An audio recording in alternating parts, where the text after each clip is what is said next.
3 invités avec nous chaque soir pour décrypter les mouvements de la planète marché. Nathalie Benatia est à nos côtés, macroéconomiste chez BNP Paribas Asset Management. Bonsoir Nathalie. Bonsoir Grégoire. Nicolas Forest nous accompagne, le directeur des investissements de Candriam. Bonsoir Nicolas. Bonsoir Grégoire. Et Nicolas Brault est également avec nous. Bonsoir Nicolas.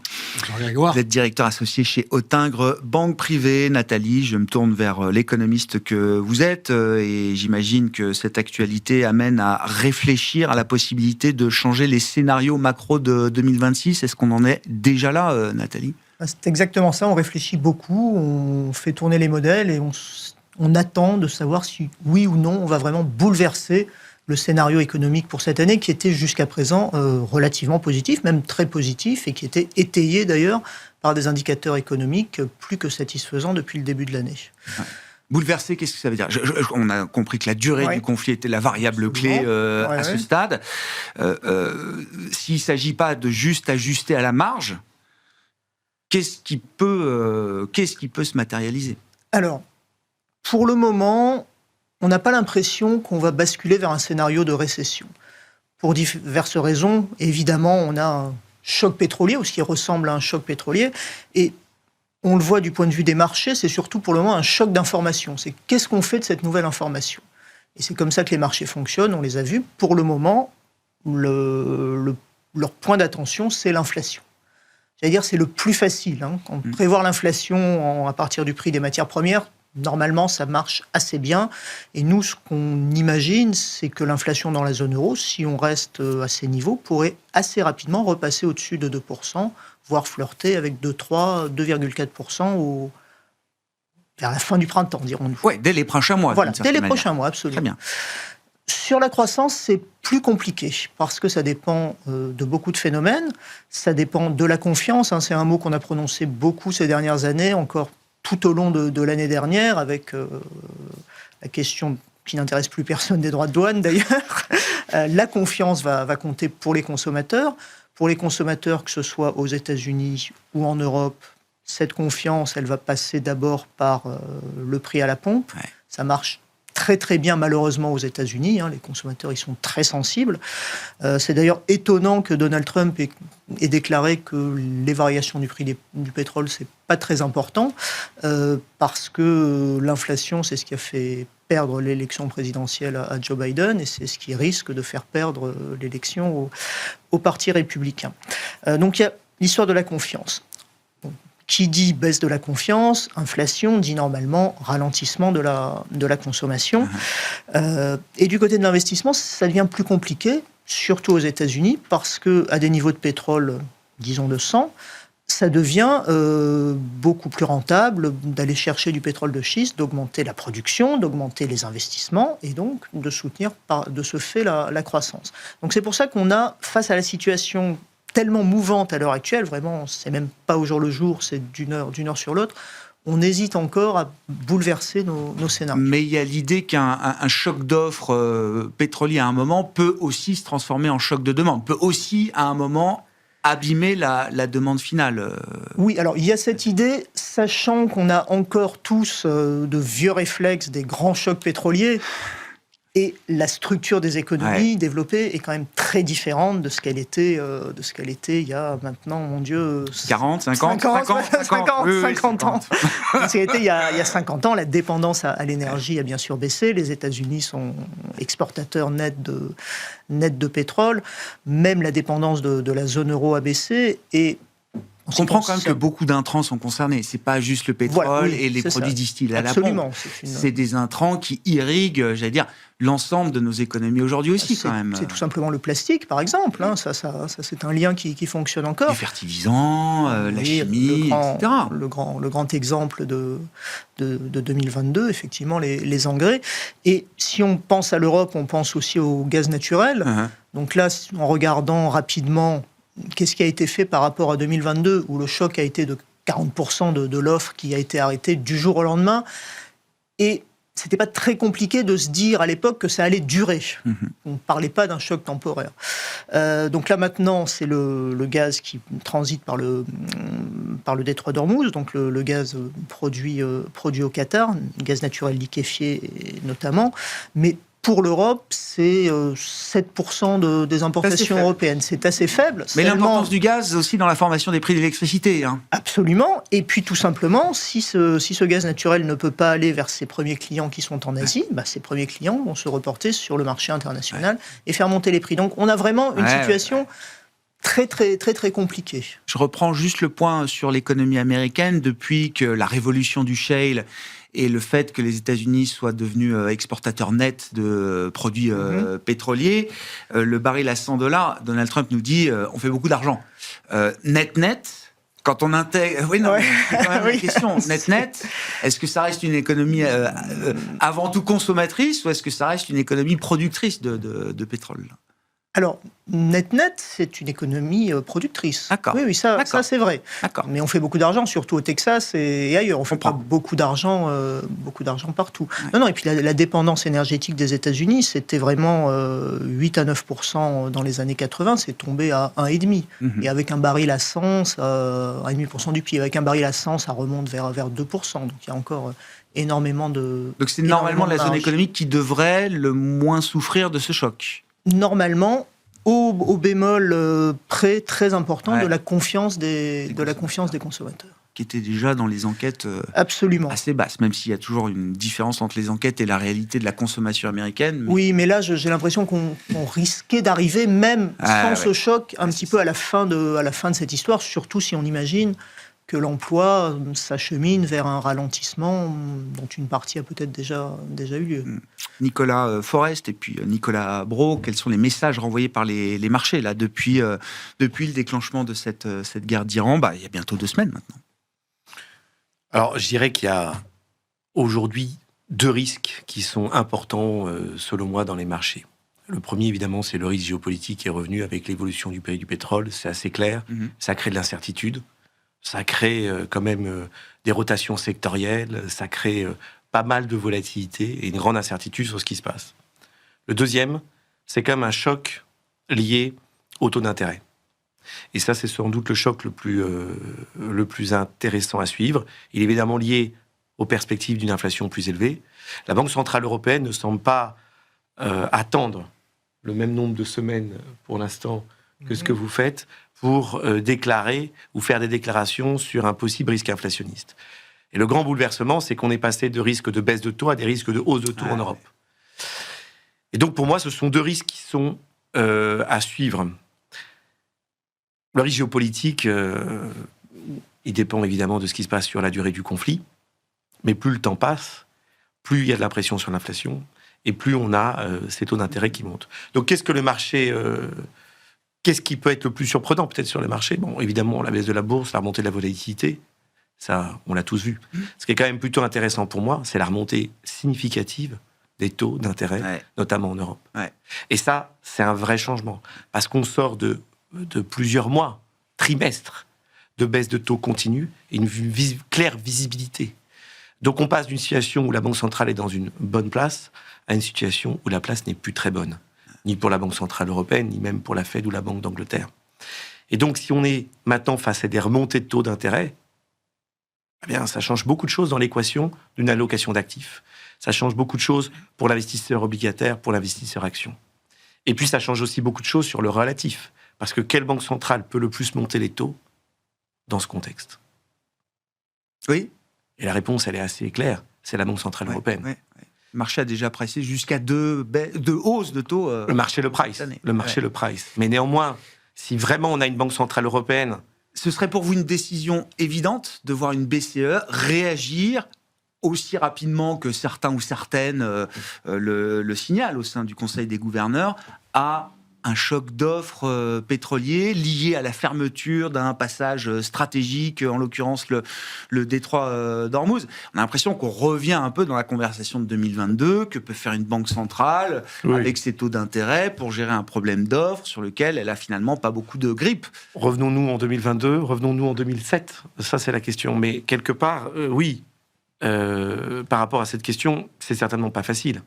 Mais quand on regarde la Banque centrale, il faut toujours distinguer 2 choses. La première, c'est regarder ce qu'on aimerait qu'elle fasse, qui nous semble juste, mais ça, tout le monde s'en fout. Et la question, qu'est-ce qu'elle va faire ? Alors, on peut toujours dire ça n'a aucun sens, mais la question, c'est qu'est-ce qu'elle va faire ? Et la Banque Centrale Européenne, comme mandat, elle a le principal mandat de veiller à la stabilité des prix, de l'inflation. Donc c'est un no-brainer. Et des anticipations d'inflation. Pour moi, je serais extrêmement surpris qu'elle monte les taux tout de suite. Et ça me semblerait un danger important. Mais il n'empêche que c'est le risque qui est sur la table aujourd'hui. Ouais. Et les anticipations. C'est la manière dont est calibrée la Banque Centrale Européenne. Exactement. Et il y a plein de raisons pour l'expliquer. Regardez que juste dans certaines régions du monde et certains pays, ou en France, au Royaume-Uni, on parle déjà de mettre en place des chèques potentiellement pour aider les ménages et les consommateurs de pétrole. Le trauma de 2022 mais encore assez présent. Si ça se passe, oui, je comprends. ça alimente une spirale potentiellement légèrement inflationniste. Et quand vous avez une Banque Centrale Européenne qui a fini son cycle de baisse de taux, qui n'est pas le cas des autres, elle a potentiellement les cartouches de le faire. Je ne dis pas qu'elle va le faire, mais je dis qu'aujourd'hui, par rapport au risque... Le débat existait avant même le déclenchement de la guerre d'Iran. Et puis, on a aussi un vide qui est laissé sans doute par la démission de Villeroy de Galhau, et on a quand même on entend beaucoup plus les hawks aujourd'hui et les faucons que les colombes dans la Banque Centrale Européenne. Donc c'est clair qu'ils en débattent. C'est clair qu'il y a une discussion. Et le risque politique, géopolitique, qui est important, mais qui pour l'instant n'est pas non plus... c'est pas une crise aujourd'hui. C'est juste un peu de vol. Ça peut aller beaucoup plus mal. Et les risques de remontée de taux, ce sont deux éléments qu'on regarde et qui peuvent faire dérailler certaines zones et certains segments de marché aujourd'hui fragiles. Nicolas Brault, comment vous regardez la situation? Là aussi, du point de vue des marchés, on peut parler des marchés actions, évidemment. Est-ce qu'il y a vraiment un risque de changement de tendance? C'est vrai que là, sur ces quelques jours, on a l'idée quand même d'un contre-pied un peu général. Nicolas parlait des taux, tout le monde était plutôt positionné pour des pontifications de courbes. Là, c'est quand même plutôt un phénomène d'aplatissement qu'on a vu, modeste. Pareil pour le dollar, beaucoup étaient positionnés encore avec l'idée que le dollar pouvait poursuivre sa baisse. Petit contre-pied, le dollar s'est pas envolé de 10% non plus, mais quand même, ça crée un petit contre-pied. Et puis sur les actions, là aussi, on a vu des thématiques value, hard assets qui commençaient à être privilégiées par les investisseurs. Là aussi, ils se retrouvaient un peu en première ligne dans un événement qui crée un choc pétrolier ou un risque de crise énergétique. Je vais essayer d'attaquer sur d'autres sujets que ceux que vous avez tous les deux bien exposés. Mon impression est surtout que ça contrecarre la façon que nous avions de nous projeter il y a 1 mois, 2 mois, 6 mois sur l'année 2026, avec un certain nombre de facteurs qui étaient plutôt des éléments favorables. Mais ça n'est pas un élément de rupture, à mon avis, modestement. Sur les politiques de taux d'intérêt, vous disiez à l'instant que le narratif ou les questions existaient déjà avant. Enfin, il y avait autant de gens qui disaient que les taux allaient baisser aux États-Unis, oui, mais non, oui, mais non, oui, mais non. Bon, là, c'est sûr que ça complique la feuille de route pour la passation de pouvoir à la Fed. Et franchement, le souvenir de M. Trichet, même si on lui doit respect, il serait tout à fait surprenant, pour dire le moins, pour ne pas utiliser d'autres termes, que la Banque centrale décide pour couper court à une pression exogène liée au pétrole, comme on le connaît depuis 40 ans, 40 fois ou 20 fois, ça ne marche pas. Ça ne marche pas. Et le pétrole, mais je suis dans ce camp-là, et évidemment c'est discutable, à chaque crise, chaque remontée violente du prix du pétrole a toujours fini par avoir un effet déflationniste après l'effet inflationniste immédiat. Donc, la deuxième vague, il n'y a pas besoin de la Banque centrale pour mettre la pression sur la propension à consommer, acheter, investir. Donc, moi, ce que je retiens, c'est un terme que, je crois, Nathalie, c'est ça, vous avez évoqué tout à l'heure, c'est celui de la confiance des agents économiques, la confiance des chefs d'entreprise qui ont des objectifs et des ambitions de développement, d'investissement, la confiance du consommateur qui est mise à mal depuis plus longtemps. Il n'avait pas besoin de ça. Marquez, nous, en tant qu'investisseurs, nous non plus, on n'avait pas besoin de ce nouvel épisode géopolitique, surtout que ce n'est pas le premier de l'année. Et espérons qu'il n'y ait pas un autre derrière. Et qu'on est seulement mi-mars. Espérons qu'il n'y ait pas Taïwan derrière, parce que là, en relatif, on changerait radicalement de méthode de pensée. Donc, peut-être à tort la façon d'appréhender ce conflit localisé. On a des réflexes anciens, ils sont peut-être sages, ou alors on est à côté de la plaque. Moi, je serais plutôt dans le côté, il n'y a pas d'embrasement. Il y a une volonté de faire embraser, mais il n'y a pas d'embrasement. J'ai pas vu les Irakiens aller au secours des Iraniens. Mais on a un président des États-Unis qui mène des conflits sur des coups peut-être d'impulsion. En tout cas, on ne connaît pas tous ses motifs. Il y a le sujet nucléaire. C'est très bien de balancer des missiles toute la journée ou essayer de le faire sur les Émirats arabes unis et sur Qatar et Koweït, Bahreïn, l'Arabie saoudite. On sait bien que le vrai sujet dans le conflit, c'est Israël, c'est Netanyahou. C'est pas la vie de Ben Salman ou du cheikh responsable des Émirats arabes unis. Donc c'est compliqué parce qu'on ne connaît pas vraiment les raisons. Est-ce qu'il y a un autre agenda que l'uranium? Bon, changement de régime, c'est pas avec des bombes qu'on fait changer un régime qui a pris un contrôle très très puissant depuis 45 ans. Profond, bien sûr. Ça, c'est un sujet interne qui est propre aux Iraniens et je crois qu'il y a, mais on peut le croire depuis 25 ans, il y a la moitié de la société iranienne qui a envie de modernité et en tout cas de se sentir. C'est un grand peuple, c'est un grand pays. L'Amérique peut rien y faire là-dedans ou n'a qu'à perdre. Donc, sur le plan des marchés, on a un choc, ça vient contrecarrer. Et vous ne voyez la pas tendance, comme une rupture encore aujourd'hui? Non, mais ça préfigure d'une possible rupture si d'autres éléments se mettaient en place. Et là, les sujets qui me viennent à l'esprit, c'est les tensions qu'on voit plutôt s'amplifier sur le sujet du crédit aux États-Unis, le crédit, la dette privée, sur les taux de défaut et les hedge funds qui sont pris à contre-pied, alors là, très violemment, mais il y a une bonne façon de lire cette histoire-là, peut-être, puisque on cherche notre boussole. Les segments qui souffrent le plus sont ceux qui souvent avaient le mieux performé. Oui. Et en janvier, excusez-moi, oui. il y a eu un emballement littéral de tout ce qui était base metal, semi-conducteur, la Corée qui prend 40%. Tout ça baisse. Il y avait un peu trop de hot money peut-être aussi. En fait, il y a tout le temps. Il y a toujours de la hot money. Il y a énormément de hot money. Il y a énormément de spéculation et des stratégies qui se décroisent. Donc pour l'instant, c'est une forme d'écume qui a disparu. Non. Je fais des constats. Oui.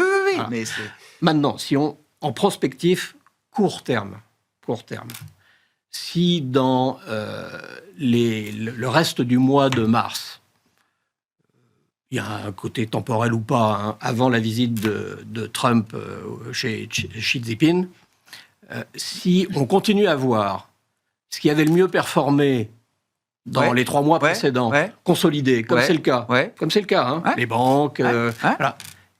Et à l'inverse, ce qui s'est fait très abîmé, software, se reconstruire, ça c'est déjà à l'œuvre. Oui. On a déjà c'est ce qu'on constate sur 10 jours. Là. En relatif, sur 10 jours, un espèce de rééquilibrage. C'est un bon message, ça? Alors, quand c'est un choc exogène de marché, les corrections se terminent souvent quand ce qui avait été le plus acheté corrige, ce qui avait été délaissé et jeté parfois, parce qu'on était en mode panique quand même. Résiste mieux. Le software va être détruit. Résiste mieux, c'est clair, et il manque une chose, probablement, et là on revient à des éléments plus macro-marché, que le baril de pétrole et le dollar nous donnent un signe que ces risques off, enfin que le stress se détend. La tension Si on a ces éléments-là, on aura un rebond. Et la vraie question qui se posera derrière, c'est si ce rebond intervient, est-ce qu'on reste avec nos mêmes stratégies précédentes qui sont constructives pour le reste de l'année, ou alors on attaque sur autre chose. Sur l'aspect crédit privé, alors qui fait toujours autant de bruit, ça reste quand même très anglo-saxon, mais on voit des banques européennes qui sont en train de communiquer, de passer en revue des portefeuilles. Donc c'était Deutsche aujourd'hui qui nous donne son exposition, etc. Enfin, les choses restent à nouveau, c'est toujours la même question, Nicolas, mais est-ce que les choses restent suffisamment circonscrites à un marché de la dette privée, enfin du private credit qui a atteint peut-être les 2000 milliards de dollars, 2 trilliards de dollars aujourd'hui. Ça en fait pas non plus le plus gros marché du monde, mais c'est un marché qui a connu beaucoup de croissance. Où est-ce qu'on en est? Je sais pas la dernière fois qu'on s'est vu, mais où est-ce qu'on en est là aujourd'hui au moment où on se parle? Mais la dernière fois qu'on s'est vu, on parlait de ça, on disait que c'était un sujet d'inquiétude, c'est quelque chose que nous on suit depuis. Et c'est toujours. C'est un sujet toujours. Alors, est-ce que nous pensons que c'est systémique? Non. C'est 2 trilliards, c'est significatif. Je crois que pour donner un ordre d'idée, c'est la moitié du subprime américain. Possible. Plus ou moins. En revanche, contrairement au subprime américain, on n'a pas... Ce prime a amené à une bulle sur l'immobilier. Ici, le private credit reste, nous semble-t-il, pas systémique. Est-ce que c'est un problème aux États-Unis? Oui. Et est-ce qu'on a tout vu? Certainement pas. Pourquoi c'est un problème? C'est un problème parce qu'une grande partie des assureurs ont mis des sommes très importantes en allocation dans du crédit privé. Entre 20 et 40%. 40%. Et pour des raisons historiques, parce que certains private credit asset managers ont acheté des assureurs après la crise de 2007. Et que le business model était de dire, on va vous mettre 30-40% de yield, de dividende yield ou de yield d'entre 8 et 10%. Le problème, c'est que 40% du secteur du crédit américain est exposé au software. Alors même si moi je partage, comme je dis, qu'il y a des raisons, que c'était sans doute exagéré, mais essayons juste de réfléchir 2 minutes. Si des grandes sociétés de software ont perdu 30-40% de leur valeur et ont été secoués, sont face à des inquiétudes importantes. Que pensez-vous des petites et moyennes capitalisations qui ont des EBITDA de 100 millions, qui sont représentés en majorité dans du crédit privé? Qu'est-ce que vous pensez de la qualité de crédit? Ces émetteurs, forcément, le taux de défaut va progresser. Forcément. Il y aura forcément des pertes. Il y a forcément un sujet de liquidité. Et donc la question... c'est pas est-ce qu'il y a un problème sur le crédit américain ou pas, parce que ça, tout le monde le sait. C'est pas la question du nombre de cafards. C'est quelle est la potentielle contagion entre le crédit private américain et le crédit européen ou le crédit public américain. Et donc là, il y a plusieurs questions. Est-ce que les sociétés qui ne peuvent plus se financer, parce qu'aujourd'hui, il y a quand même du crédit, private crédit qui reste ouvert aux États-Unis, mais il y a quand même des sociétés qui peuvent plus se financer avec du private crédit. Est-ce qu'elles viennent sur le marché du high yield ou pas? Point d'interrogation. C'est pas si facile d'aller sur le marché public, parce qu'il faut être traité, parce qu'il y a des conditions. Donc, si elles ne viennent pas, elles ont un problème de financement. Si elles viennent, donc plus de supply. Donc ça, c'est quand même un petit stress. Augmentation du taux de défaut, donc peut-être un petit peu stress. Donc nous, c'est vrai, que dans ce monde-là, on est plus prudent sur le marché du crédit à haut rendement américain. On peut s'attendre à davantage de supply, on s'attend à davantage de taux de défaut. Et il nous semble que pour l'instant, ce n'est pas une histoire européenne, c'est une histoire américaine. Principalement. Oui. Par contre, c'est là où je reviens sur mes 3 risques, sur mes 2 risques, j'ai géopolitique et on peut en débattre. Moi, je ne vais pas donner mon point de vue, mais je le constate. Risque de taux et risque du privé. Et je reviens sur mon risque de taux. Pourquoi? Parce que si les taux restent à ce niveau, ça va. Mais si les taux longs dérapent ou les taux 5 ans dérapent, eh bien, c'est toutes les conditions de financement de ces entreprises qui posent un petit problème. Sachant en plus que la beauté de tout ce private credit, notamment à travers les business development compagnies, c'est qu'ils ont acheté 2 expositions private credit et eux-mêmes ont émis de la dette. Ah bah bien sûr, tout ça est leveragé, oui. Et leveragé qui est racheté par d'autres. Oui. Donc ça, c'est la beauté du système qui est finalement, fondamentalement, les symptômes d'un système qui a été dérégulé, non régulé. Où beaucoup de choses ont été faites avec très peu de transparence et avec une illusion de liquidité. Oui. Et voilà, dans ce que vous dites, c'est aussi l'idée qu'on a des nouveaux acheteurs de crédit privé qui sont des clients privés eux-mêmes, et plus uniquement des institutionnels. La crise peut venir aussi demain plus fragile que les mains et les poches profondes des institutionnels. Je vais pas citer le nom de quelqu'un, mais une société qui a un nom de mission spatiale. Ils ont acheté en 2007 des expositions sur des assureurs et ils en ont mis 40%. C'est comme si moi j'en mettais 40% dans votre contrat d'assurance. Je crois que cette même société a communiqué hier en disant qu'ils allaient être capables, avec l'ingénierie possible, de proposer des liquidités, des valeurs liquidatives, au moins sur une base mensuelle pour ces portefeuilles. Voilà, on verra. Mais pour nous, je crois, pour nous, c'est américain, c'est pas européen. Et la question, c'est qu'est-ce qui se passe sur le public. Bon, donc il y a l'Atlantique entre les deux, quoi. pour l'instant. Nathalie, sur le sujet des taux, justement, alors la semaine prochaine, toutes les banques centrales G7 communiquent. Hein, donc ça va du Japon à la Suisse, en passant par l'Australie, la Fed bien sûr, la Banque Centrale Européenne, la Banque d'Angleterre. Qu'est-ce qu'elles vont nous dire? Mais moi, ce qui me frappe sur les réactions de marché là, depuis lundi dernier, c'est que certes, les taux longs nominaux ont monté. Du côté des obligations indexées sur inflation, il ne se passe pas grand-chose. Si on regarde les anticipations que nous fournissent les marchés à 5 ans, non, ça n'a pas du tout suivi la hausse des cours du pétrole, alors que c'est ce qui se passe habituellement. Donc le marché anticipe quand même une fin à un instant. Semble-t-il, pas une spirale, une fin assez rapide. Ça reste c'était très clairement le consensus dans les jours qui ont suivi les frappes. Consensus qui s'est un peu étiolé puisque le temps passe, mais ça reste en tout cas le message de cette partie du marché obligataire. Donc ça, je trouve ça étonnant. Je dis pas que 50 points de base quand même, hein, sur un 5 ans français. Hein. Je pense aux Américains, là. Non, mais on parlait des US. Des US, oui. Vous regardiez l'inflation 5 ans. L'inflation, oui, c'est ça, absolument. Je parle pas du nominal. Les mesures d'inflation anticipées n'ont pas dérapé là, aujourd'hui. Alors qu'elles l'auraient fait, qu'elles l'ont fait la dernière fois que le pétrole a monté comme ça. Donc ça, c'est assez étonnant. Et moi, j'avoue que la rafale de commentaires très très au quiche de membres de la BCE, je la trouve un petit peu étonnante, comme je trouve étonnant la rapidité du repricing par les marchés, là encore. Moi, je vous l'explique, Nathalie. Allez-y. Non, mais une explication. Non, mais on a tellement critiqué la Banque Centrale Européenne en 2022, et parmi les critiques, celle étant de dire vous n'avez pas monté les taux assez vite et assez tôt dans cette affaire ukrainienne, qu'aujourd'hui, certains, j'imagine, ont en tête ces critiques-là et n'ont pas envie de se retrouver à nouveau critiqués de la même manière. Vous voulez dire que le premier membre du Conseil des gouverneurs qui prononce le mot temporaire paye le pot à Francfort. C'est possible. Il y a très certainement un traumatisme autour de ça, mais de là... Alors, quand je dis traumatisme, c'est la responsabilité engagée vis-à-vis des populations qu'on est censé servir, quand on est banquier. Absolument.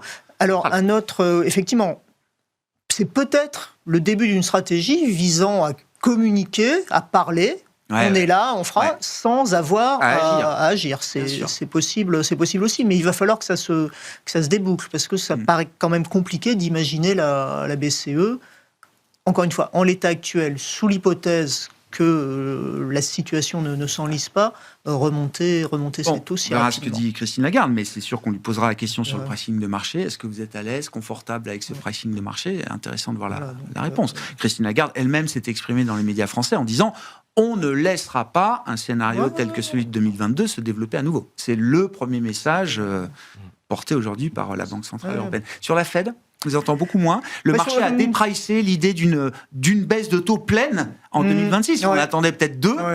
Là, il n'y en a même plus une seule. Mais sur la Fed, ce qui est étonnant, c'est que ce pauvre Kevin Warsh, on ne sait même pas quand est-ce qu'il va être auditionné par le Sénat, sauf si ça a été décidé tout récemment, mais je n'ai pas l'impression. Donc oui, sur la Fed, c'est encore plus compliqué. Donc on a vraiment, mais ça c'est vrai depuis plusieurs mois, quasiment tous les présidents des banques régionales qui sont très inquiets de l'inflation et qui le font savoir depuis plusieurs mois, encore une fois. Le dernier print qu'on a eu, alors avant le déclenchement, qui ne tient pas compte de la guerre d'Iran, il n'est pas si rassurant que ça? Si, mais je ne suis pas persuadé que ça leur suffise, en fait. C'est d'autant plus que malgré tout, le shutdown, pas celui de 2 jours, le shutdown d'octobre dernier, laisse des traces vraisemblablement dans les données. L'attitude des entreprises, c'est de dire nous, si on peut monter les prix, on va le faire. Pour résumer ce qui arrive des beige books et compagnie. Et la politique de Donald Trump est inflationniste. Et en plus, une fois de plus, Donald Trump se retrouve dans une situation où s'il exige des baisses de taux, on va lui répondre ça va faire monter les prix. Donc c'est une situation qui est un petit peu délicate. Donc là aussi, la communication va être très, très importante de la part de Powell, qui d'ailleurs n'a pas sa traditionnelle audition semestrielle devant le Congrès n'a pas eu lieu. les membres du Congrès ont dit non, il a cette histoire Pour l'instant, judiciaire, on l'écoute pas, on l'entend pas. donc on ne va pas l'entendre pour pas en rajouter, semble-t-il. Mais donc voilà, en termes de communication de la Fed, ça va devenir de plus en plus compliqué parce que le mandat de Jérôme Powell s'arrête le 23 mai. Ouais, c'est ça, fin mai. On va plus savoir qui écoute, qui est en charge, quoi. Qui est en charge, qui pilote. Alors ni l'un ni l'autre, je crois. Ni Kevin Warsh ni Jérôme Powell ne se sont exprimés là au cours des derniers jours. J'ai pas vu passer de messages. J'ai pas l'impression, et on va voir. Ça pourrait être intéressant de voir comment Christopher Waller, qui était très dovish, va ou non adapter son message. Bon. Dans ces moments-là, et vous avez cité la géopolitique, mais évidemment la question des marchés privés, la question de la disruption technologique apportée par l'intelligence artificielle. Quand on a tous ces chocs qui se cumulent, qu'est-ce qui se passe en matière de gestion, Nicolas ? On passe en revue un peu toutes les positions, on essaye de se concentrer sur les convictions avec lesquelles on a le plus de certitude, si je puis dire, ou en tout cas avec lesquelles on est le plus à l'aise. Qu'est-ce qui reste quand on fait ce travail-là ? On ne fait pas forcément grand-chose. Ouais. Ce qui est une première attitude de gestion.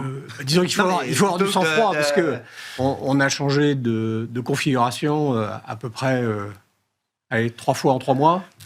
À date, en fait, la performance s'est faite en janvier. Le marché était en ébullition.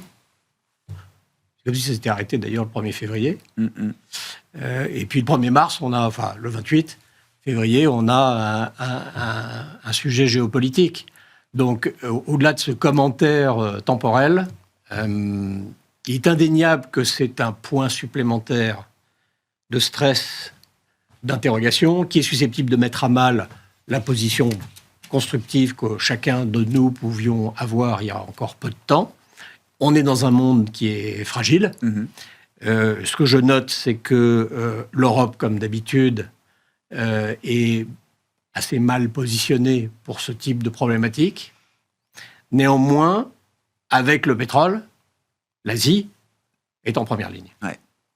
Et donc, comme les émergents dans la diversification sont une zone qui ont très bien performé l'année dernière, avec laquelle on est plutôt à l'aise, nous, sur les émergents. L'essentiel, et il nous manque vraiment de regarder le monde à partir d'Asie, à partir de Chine, à partir d'Inde, et pas toujours à partir des États-Unis ou d'Europe. Et l'Inde est extrêmement sensible au sujet pétrolier, extrêmement sensible. Et pour l'instant, il me semble que beaucoup de stratégies d'investissement, actions sur les emerging markets favorisaient l'Asie hors Chine, qui n'a d'émergent d'ailleurs que le nom, parce que la Corée et Taïwan, c'est quand même du grand n'importe quoi de qualifier ça comme des émergents. En tout cas, si on le compare à notre vieille Europe. Et en fait, je trouve que de plus en plus, en termes de balance, la Chine présente un profil qui est moins exposé à beaucoup de problématiques, alors que dans le même temps, décidément, l'histoire américaine, qui est passionnante et qui a beaucoup d'atouts d'être meilleure qu'ailleurs, mais elle se dégrade. La gouvernance se dégrade, la prévisibilité se dégrade sur la politique monétaire, sur la géopolitique, sur la politique interne, sur les décisions qui sont prises, qui sont contraires à l'intérêt des Américains, contraires à la classe moyenne, contraires, évidemment... Donc en relatif, on n'est finalement pas si mal à l'aise que ça avec un pays comme la Chine par rapport à un pays comme les États-Unis. Le point où je m'emballe, mais c'est juste pour dire qu'on a des méga-cycles. Oui. L'Amérique a gagné, mais à plate couture depuis 20-30 ans, et puis depuis que les marchés existent, pour être honnête. Mais là, l'histoire de rebalancement géographique, ne serait-ce que dans un souci de plus grand équilibre, alors que le poids de l'Amérique, alors que le poids de la technologie... Voilà, ça, c'est la conviction, Nicolas. Quand je dis on nettoie tout ce qu'il y a autour et pour se concentrer sur les convictions fortes, ça en fait partie. Disons que ça nourrit cette réflexion avec une application positive. Se diversifier ses risques.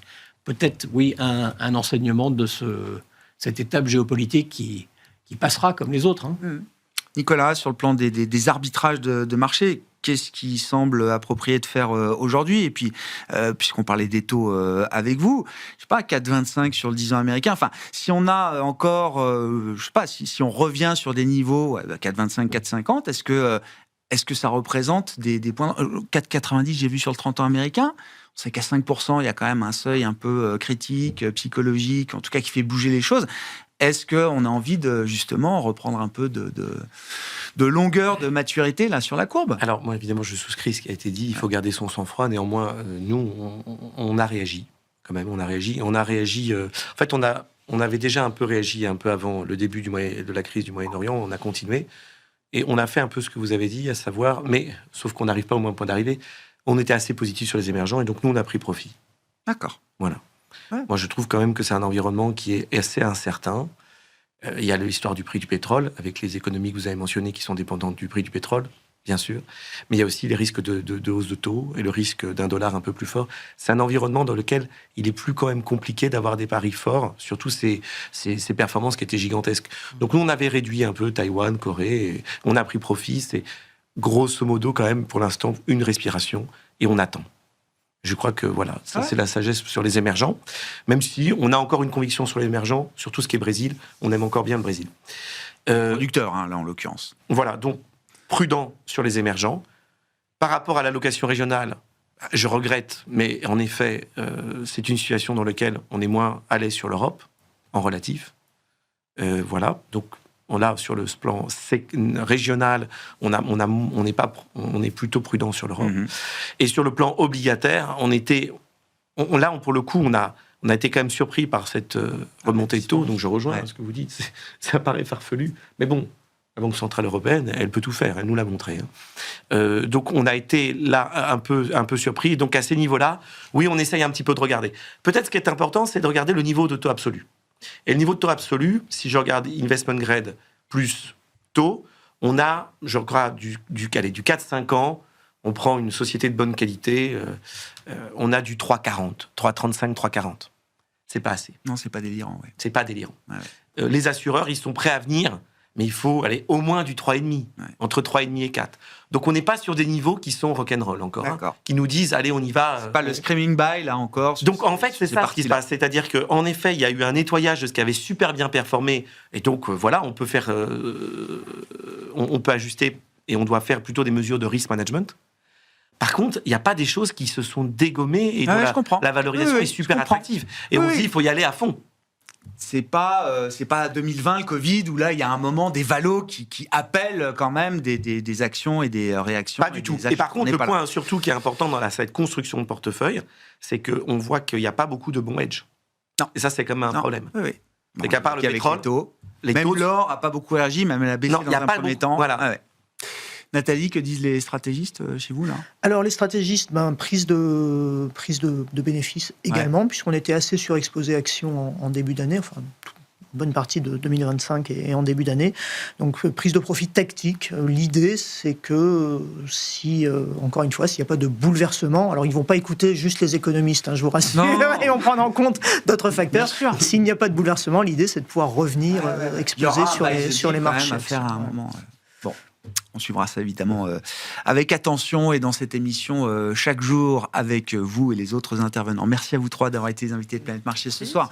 Nathalie Benatia, BNP Paribas Asset Management, Nicolas Brault, Autingre Banque Privée et Nicolas Forest, Candriam.